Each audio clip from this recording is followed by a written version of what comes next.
নমস্কাৰ, আপোনালোক সকলোকে প্ৰফুল্ল অসম ইউটিউব চেনেললৈ স্বাগতম জনাইছোঁ।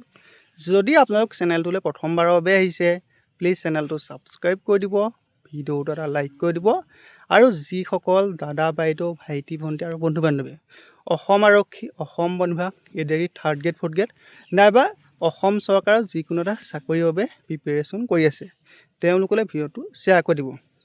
এতিয়া বহুতৰে মনত এটা প্ৰশ্ন, সেইটো হৈছে যে অসম আৰক্ষী, অসম বন বিভাগ, ADRE 3rd grade 4th grade মেডিকেলত আপোনালোকৰ যিসমূহ পৰীক্ষা হয়, সেই পৰীক্ষাসমূহত আপোনালোকে PDF মানে কোনো ধৰণৰ গাইডবুক নপঢ়াকৈ PDF পঢ়ি পাছ কৰিব পাৰিবনে নোৱাৰে। বহুতে মোক পাৰ্চনেলি মেছেজ কৰি আৰু ভিডিঅ'সমূহত কমেণ্ট কৰি সুধি আছিল। এই ভিডিঅ'টো আপোনালোকক সকলোখিনি কথা ভালদৰে বুজাই দিম, গতিকে ভিডিঅ'টো শেষলৈকে চাই দিব।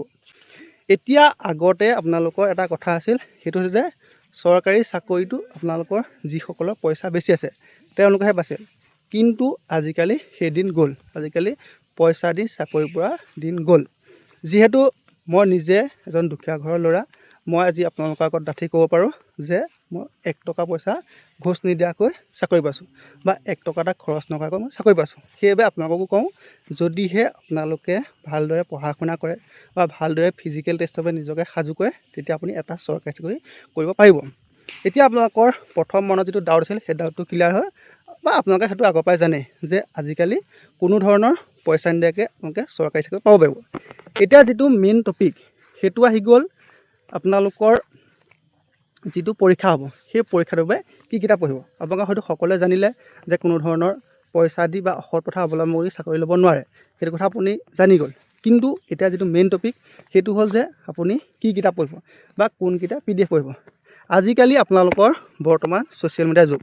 আজিকালি যুগটো বহুত বেছি কম্পিটিটিভ, মানে আপোনালোকৰ আজিকালি বহুত বেছি কম্পিটিশ্যন হৈ গৈ আছে। এতিয়া আপোনালোকৰ তাৰে মাজতে এটা চামে আপোনালোকৰ সুবিধা লৈছে। সকলোকে কোৱা নাই, এটা চামে বহুত বেছি সুবিধা লৈছে। সেইটো হৈছে যে বহুতে আপোনালোকৰ ইউটিউব চেনেল খুলি কোচিং কৰিছে না, বহুতে অফলাইন কোচিং কৰিছে আৰু আপোনালোকৰ বহু সংখ্যকে PDF কিতাপ বা আপোনালোকৰ ই-বুক পাব্লিছ কৰিছে। এতিয়া আপোনালোকক এটা কথা কওঁ, ধৰি লওক আপোনালোকে যদি কোনোবা এখন কিতাপ প্ৰকাশ হয়, সেই কিতাপখন আপোনালোকৰ প্ৰকাশ হওঁতে কেইবাটাও ষ্টেপ পাৰ হয়, কিতাপখন কেইবাৰো নিৰীক্ষণ হয়। কিন্তু আপোনালোকৰ সকলোৰে ক্ষেত্ৰত কোৱা নাই, এনেকুৱা কিছুমান PDF ওলাইছে যিসমূহ আপোনালোকৰ বহুতো তথ্য ভুল থাকে। ধৰি লওক আজি ময়ে আপোনালোকক মই ইমান নপঢ়া নুশুনাকৈ মই এটা PDF বনাই আপোনালোকৰ মাজত এৰি দিব পাৰোঁ। এইটো কোনো ডাঙৰ কথা নহয়, কাৰণ মোৰ পাছত কোনো PDFটো নাচায় বা কোনো নিৰীক্ষণ কৰি নিদিয়ে যে এই ডাটাখিনি 100% শুদ্ধ আছেনে নাই। কিন্তু আপোনালোকৰ কিতাপৰ ক্ষেত্ৰত সেইটো নহয়। কিতাপ এখন যেতিয়া পাব্লিছ হ'ব, তাৰপিছত আপোনালোকৰ তাত বহুজনে নিৰীক্ষণ কৰি দিয়ে।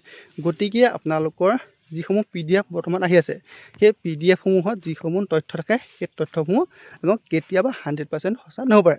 এইটো কোৱা নাই যে সকলো PDF ভুল, কিন্তু আপোনালোকৰ কিছুমান PDFত কিছুমান ডাটা ভুল হৈ থাকিব পাৰে।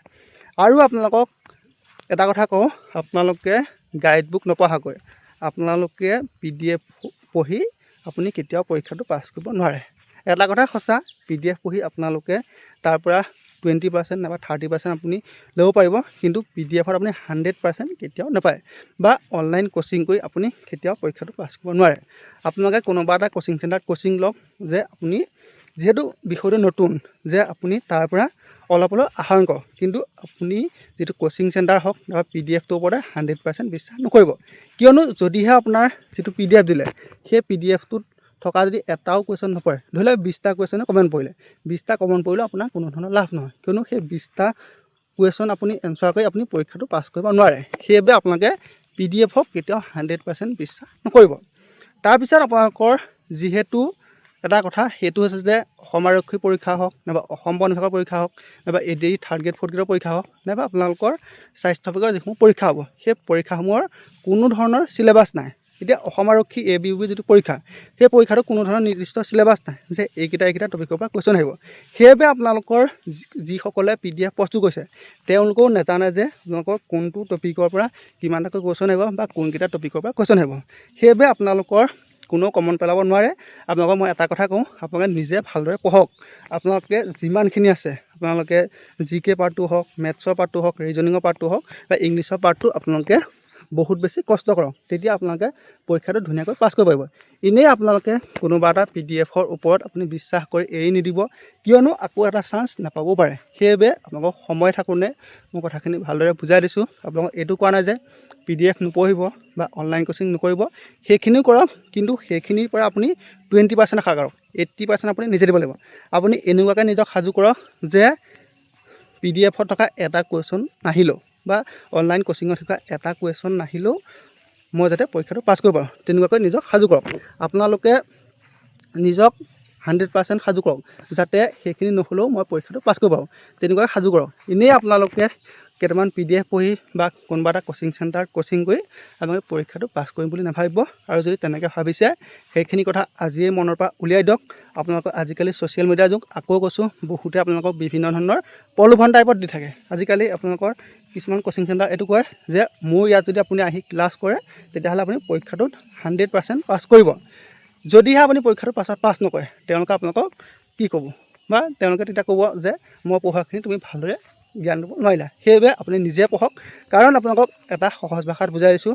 ধৰি লওক আপোনালোকে হোটেলৰ মাংস অকণ খাই যিটো মজা পাব, তাতকৈ আপুনি যদি ঘৰতে আনি মেলি নিজে ভালদৰে নিজৰ জোখত আপুনি মছলা পাতি দি বনাই খায়, তেতিয়া আপুনি তাৰ যিটো টেষ্ট, সেই টেষ্টটো বেলেগ পাব। সেইটোকে আপোনালোকক সহজ ভাষাত বুজাই দিলোঁ। গতিকে আপোনালোকে বেলেগে আনি বনাই মেলি দিয়াটোলৈ আশা নকৰি নিজে ভালদৰে নিজৰ বাবে আপুনি নোটছবোৰ বনাওক। কাৰণ মই বনাই দিয়া নোটছটো আপুনি পঢ়ি ভাল নাপাব পাৰে। সেইবাবে আপুনি নিজে পঢ়ি নিজে লিখি যিকেইটা নোটছ বনাব, সেইকেইটা আপোনাৰ মানে যেতিয়া লিখি যাব তেতিয়া বহুত বেছি মনত ৰৈ যাব। সেইবাবে আপুনি নিজে পঢ়ি নিজে কষ্ট কৰক, তেতিয়া পৰীক্ষাটো ধুনীয়াকৈ পাছ কৰিব পাৰিব। আকৌ কৈছোঁ, online coaching centre, offline coaching centre, সেইসমূহত কোচিং কৰক আৰু PDFও পঢ়ক, কিন্তু সেইখিনিৰ ওপৰত 20% দিয়ক আৰু নিজৰ পৰা 80% লগাওক, তেতিয়া আপুনি ধুনীয়াকৈ পৰীক্ষাটো পাছ কৰিব পাৰিব।